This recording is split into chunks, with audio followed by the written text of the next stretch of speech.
Hello दोस्तों, आज हम जानेंगे कि कैसे पीएम मोदी का ओमान दौरा हुआ है और सीईपीए समझौता भी होने वाला है और ये क्यों यह भारत ओमान संबंधों के लिए गेम चेंजर साबित हो सकता है, उसके बारे में हम डिटेल्स जानेंगे।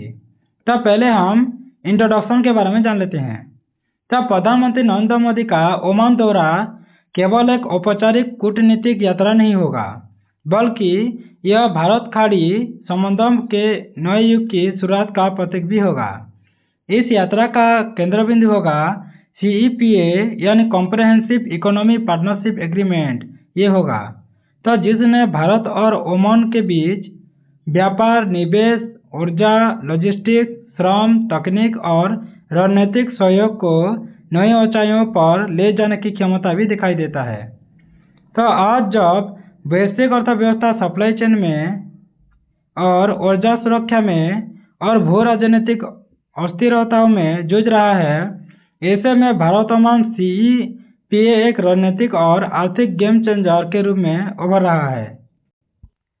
इस विश्लेषण में हम जानेंगे कि पीएम मोदी के ओमान कैसे दौरा होगा और सीईपीए के प्रावधान क्या होंगे और इसके प्रभावों और भारत के लिए दीर्घकालिक महत्व को विस्तार से हम समझेंगे।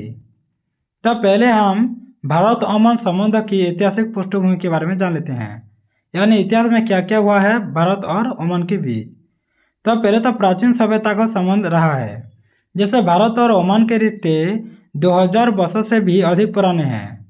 तो सिंधु घाटी सभ्यता के समय से ही ओमान के तटवर्ती क्षेत्रों के साथ व्यापारिक संपर्क रहा है। तो जैसे मसाले, कपड़ा, हाथी दांत और धातुओं का व्यापार भी होता है।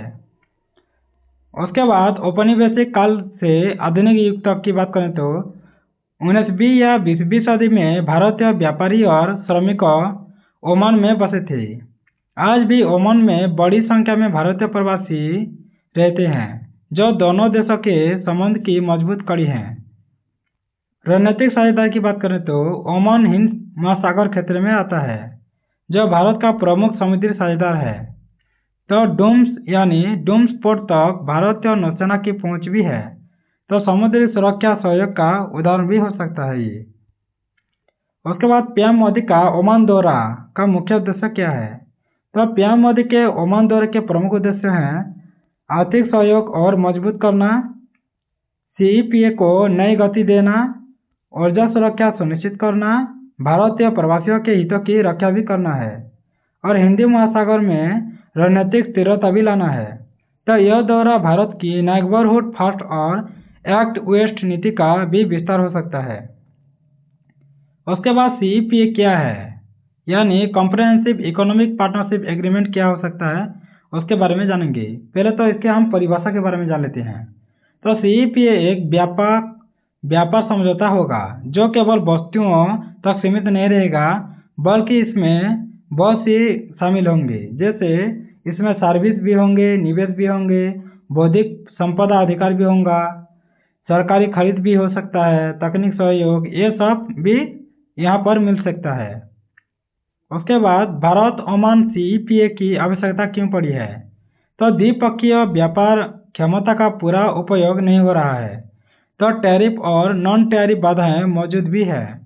तो निवेश के लिए स्पष्ट और स्थिर ढांचे की जरूरत भी है। तो भारत ओमान सीईपीए के प्रमुख प्रावधान के बारे में जान लेते हैं। पहले तो ट्रेड होगा। तो 80 से 90% वस्तुओं पर शुल्क में कटौती या समाप्ति हो सकता है।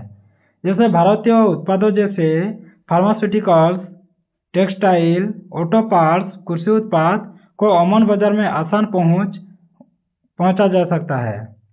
उसके बाद सेवाएं की बात करें तो सर्विसेज की, यहाँ पर आईटी, हेल्थ केयर, शिक्षा और फाइनेंस सेक्टर को बढ़ावा भी दिया जाएगा और भारतीय पेशेवरों को ओमान में बेहतर अवसर भी मिलेगा। उसके बाद निवेश की बात करें तो इन्वेस्ट की, यहाँ पर निवेश सुरक्षा होगा और विवाद निपटाना तंत्र भी हो सकेगा, यानी विवाद बहुत जल्द निपटा सकेंगे और संयुक्त उपक्रम यानी जॉइंट वेंचर को प्रोत्साहन भी दिया जाएगा। उसके बाद ऊर्जा सहयोग भी होगा। कच्चा तेल और एलएनजी सप्लाई की स्थिरता भी होगा और रिन्यूएबल एनर्जी में साझेदारी भी होगा। ग्रीन हाइड्रोजन और सोलर की बात कर रहे हैं। उसके बाद CEPA क्यों है गेम चेंजर, उसके बाद भी जान लेते हैं। तो भारत के लिए खाड़ी क्षेत्र में व्यापार विविधीकरण हो सकता है, तो MSME सेक्टर को नए बाजार मिल सकता है और मेक इन इंडिया को अंतर्राष्ट्रीय बढ़त भी मिलेगा। ओमान के लिए क्या हो सकता है, तो भारतीय बाजार तक आसान पहुंच हो सकेगा, निवेश और तकनीक का प्रभाव भी पड़ेगा और रोजगार का सृजन भी हो सकेगा। उसके बाद क्षेत्रीय प्रभाव क्या पड़ सकता है, तो भारत और GCC संबंधों को मजबूती मिलेगी, सप्लाई चेन में स्थिरता आएगी और हिंद महासागर में सामरिक संतुलन भी हो सकेगा। उसके बाद ऊर्जा सुरक्षा और CEPA के बारे में जान लेते हैं। तो ऊर्जा भारत की सबसे बड़ी रणनीतिक आवश्यकता भी है। ओमान की भूमिका क्या होगा इसमें, तो ओमान तेल और गैस का विश्वसनीय आपूर्तिकर्ता है, तो ये क्या करेगा, LNG लॉन्ग टर्म कॉन्ट्रैक्ट भी मिल सकता है भारत को। तो ग्रीन एनर्जी सहयोग भी मिल सकता है, तो ग्रीन हाइड्रोजन, सोलर और विंड प्रोजेक्ट और कार्बन न्यूट्रल लक्ष्य भी हो सकता है, इसमें सब सहयोग करेगा। उसके बाद भारतीय प्रवासी और श्रम सहयोग भी हो सकता है, जैसे ओमान में लाखों भारतीय कार्यरत हैं, तो CEPA के तहत श्रमिक अधिकारों की सुरक्षा कर सकेंगे, स्किल डेवलपमेंट हो सकेगा और सामाजिक सुरक्षा का समझौता भी हो सकेगा। उसके बाद रक्षा और रणनीतिक सहयोग भी हो सकेगा, जैसे नौसेना अभ्यास कर सकेंगे, समुद्री सुरक्षा कर सकेंगे, आतंकवादी और समुद्री डकैती के खिलाफ भी सहयोग हो सकता है। उसके बाद भू राजनीतिक महत्व क्या हो सकता है, तो चीन के प्रभाव का संतुलन भी रख सकेंगे हम। तो हिंद महासागर क्षेत्र में भारत की सक्रिय भूमिका है, तो ओमान जैसे देशों के साथ मजबूत साझेदारी भी बनाना पड़ेगा। उसके बाद मल्टीपोलर वर्ल्ड की दिशा में भी काम करेगा, तो भारत का उभरता वैश्विक नेतृत्व जैसे दक्षिण दक्षिण सहयोग यानी साउथ साउथ कोऑपरेशन में भी बढ़ोतरी मिलेगी।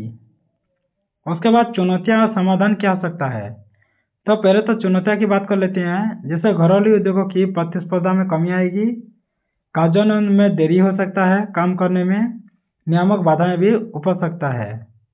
उसके बाद समाधान की बात करें तो चरणबद्ध क्रियान्वयन हो सकता है, MSME को सपोर्ट मिल सकता है और निरंतर संवाद तंत्र भी बना रहेगा।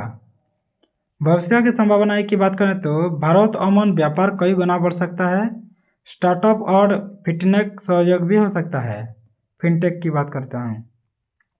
उसके बाद डिजिटल ट्रेड और AI आधारित सेवाएं भी हो सकता है।